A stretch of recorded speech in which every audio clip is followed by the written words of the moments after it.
Немецкая овчарка с 2 щенками замерзла. Решение мужчины открыть дверь шокирует вас. Метель снаружи была неумолимой. Внутри Итан Брукс, бывший парамедик, сидел, завернувшись в толстое одеяло.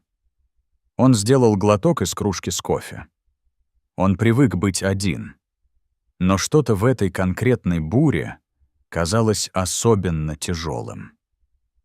Вдруг послышался звук. Сначала тихий, мягкий скрип, похожий на царапание когтей по дереву. Итан замер. Он поставил кружку и прислушался. Снова послышался скрип, за которым последовал тихий, хнычущий звук. Он медленно встал, сердце начало биться быстрее. Звук доносился от входной двери. Он осторожно подошел и, дойдя до запотевшего стекла, затаил дыхание. Там, дрожа и наполовину погребенная в снегу, стояла немецкая овчарка. Ее тело сильно тряслось, шерсть была покрыта льдом и плотно прижата к телу. Прижатыми к ней были 2 крошечных щенка, едва видимых под ее дрожащей фигурой. Их глаза встретились, широко раскрытые, отчаянные и умоляющие. Рука Итана зависла над дверной ручкой, он колебался. Впустить бродячее животное во время метели означало привести опасность в дом. Но когда их взгляды встретились, что-то глубоко внутри него пробудилось. Она просила не просто укрытия, она боролась за жизнь своих детей. Он открыл дверь. Собака не двинулась. Она осталась недвижимой, неуверенная. Итан присел и протянул руку. «Давай, девочка», — прошептал он, — «ты умрёшь там». Она тихо и неуверенно заскулила, затем подтолкнула одного щенка вперед и осторожно сделала шаг в дом. Меньший щенок споткнулся, слишком слаб, чтобы идти. Без колебаний мать аккуратно подняла его за загривок и понесла внутрь. Второй последовал за ней. Когда все оказались внутри, Итан закрыл дверь, запечатав бурю снаружи. Перепад температуры заставил собаку дрожать еще сильнее. Он взял старое одеяло с дивана и накрыл их. Мать сначала вздрогнула, но, поняв, что он не причинит вреда, устроилась у камина, свернувшись клубком с щенками. Итан опустился на колени рядом с ними. Щенки были крошечными, настолько малыми, что он видел, как их маленькие грудки с трудом поднимаются и опускаются. Он протянул руку к одному, но мать тихо зарычала, не угрожая, а защищая. «Ладно», — прошептал он, подняв руки в знак мира. «Ты молодец, мама. Ты прошла через ад». Он подошел к кухне и налил миску теплой воды, поставив ее рядом с собакой. Она осторожно посмотрела на него, затем начала пить. Щенки зашевелились и прижались ближе. Откуда она пришла? Как оказалась одна в метере с новорожденными щенками? Ребра были видны. Она была истощена. Но она дошла так далеко, неся жизнь через бурю. Итан понимал, он не был готов к этому.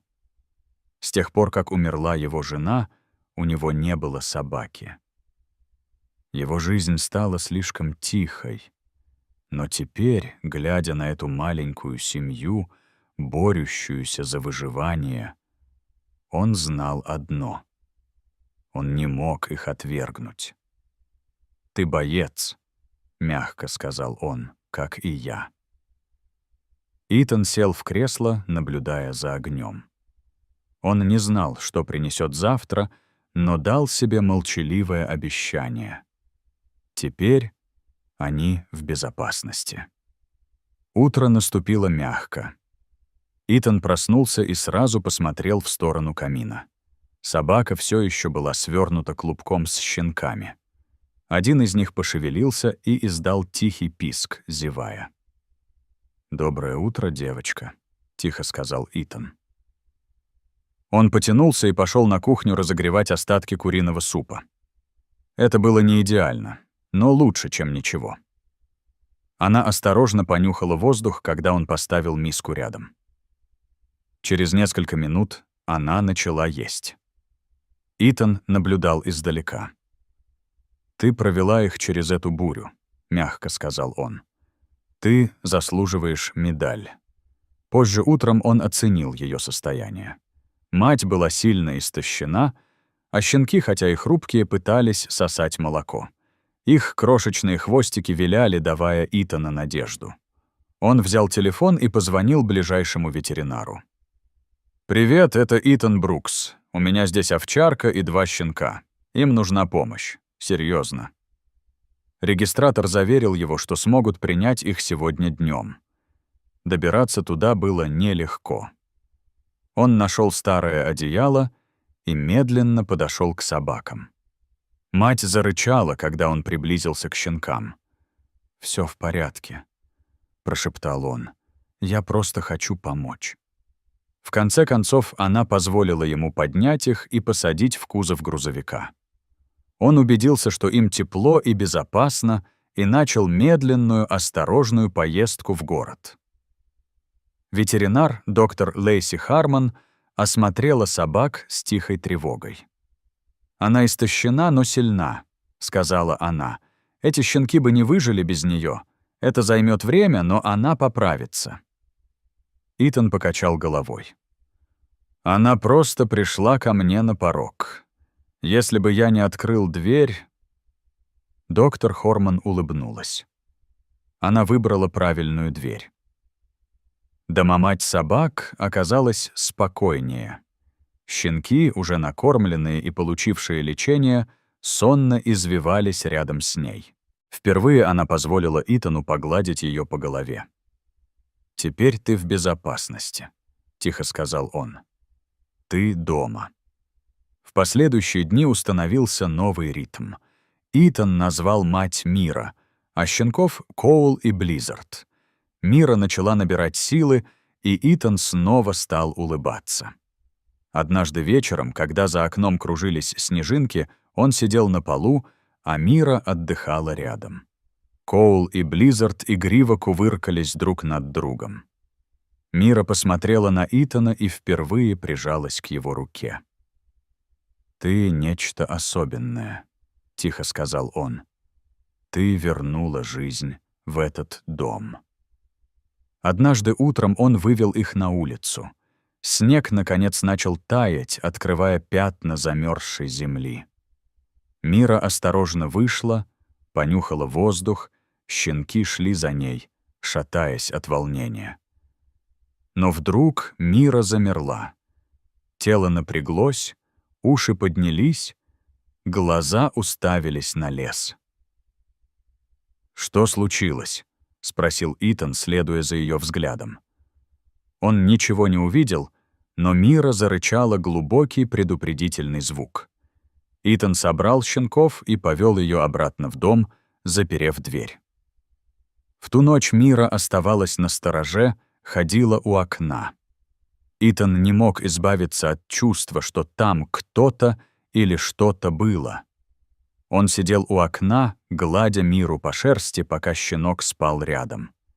И тогда он увидел. Фигура стояла на краю леса. «Мира», — прошептал он. Она подняла голову и зарычала глубоким первобытным звуком. «Итан позвонил в шерифскую службу, кто-то наблюдает за моим домом», — сказал он. Депутата Сандру Хейс вызвали в течение часа. Она обыскала лес с фонарем, потом вернулась. «Тот, кто это был, ушел», — сказала она. «Но остались следы и веревка, привязанная к дереву, старая, но недавно использованная». Живот Итана сжался. Кто-то жил там и наблюдал за ними. На следующее утро, когда Итан наливал кофе, Мира внезапно рванулась к двери, снова зарычала. Он выглянул и застыл. Фигура вернулась, на этот раз ближе. Итан схватил винтовку и вышел на улицу. «Это частная собственность!» — крикнул он. Мужчина приблизился, ему было около 40, он был в потрёпанном пальто, в руке держал веревку. «Это моя собака», — сказал он спокойно, но холодно. Кровь Итана застыла. Она появилась у меня почти мертвая, с щенками. Если она твоя, почему она была в таком состоянии? Мужчина пожал плечами. Она убежала. Я пришел забрать ее. Ты ничего не заберешь, сказал Итан, поднимая винтовку. Она больше не твоя. Мира появилась в дверях. Рыча, лицо мужчины мелькнуло страхом. «Она опасна», — сказал он. «Ты не знаешь, на что она способна. Я знаю, что она способна на любовь и верность», — резко ответил Итан. «А теперь убирайся с моей земли». Мужчина отступил и исчез в лесу. В ту ночь Итан сидел рядом с Мирой, одной рукой нежно гладя ее спину. «Он ушел», — прошептал он. «Ты защитила их, защитила всех нас». Впервые Мира полностью расслабилась, свернувшись клубком с щенками и вздохнув. Итан смотрел на мерцающий огонь, она нашла его в самый темный час. И он тоже нашел кое-что. Семью, смысл и надежду. Вместе они встретили страх и дали ему отпор.